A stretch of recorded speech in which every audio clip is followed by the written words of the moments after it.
خیریدین و گروه دلدار تقدیم میکنند.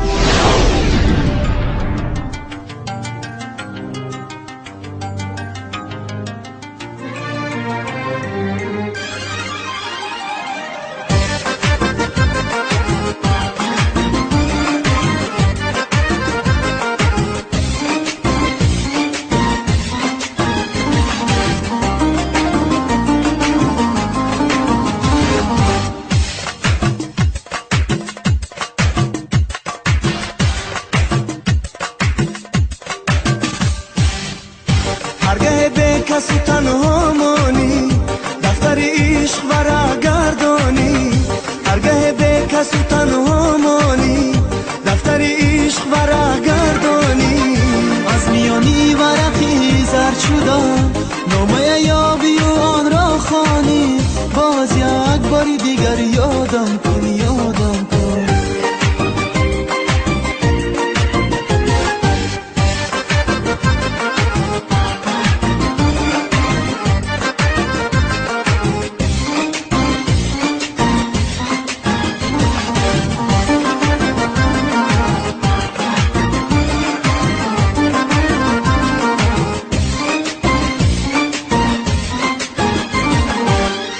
هرگاه فصل بهاران آید، بلبل غم زده فریاد کند.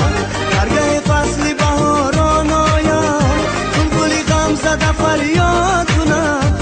هر کی لانه نفسی ناله خود، دل گل باغی تو را شاد کند، شاد کند، شاد کند. هرگاه به کسی تنها مانی، دفتر عشق ورق گردانی. از میانی ورقی زرد شدم، نامه یابی و آن را خوانی.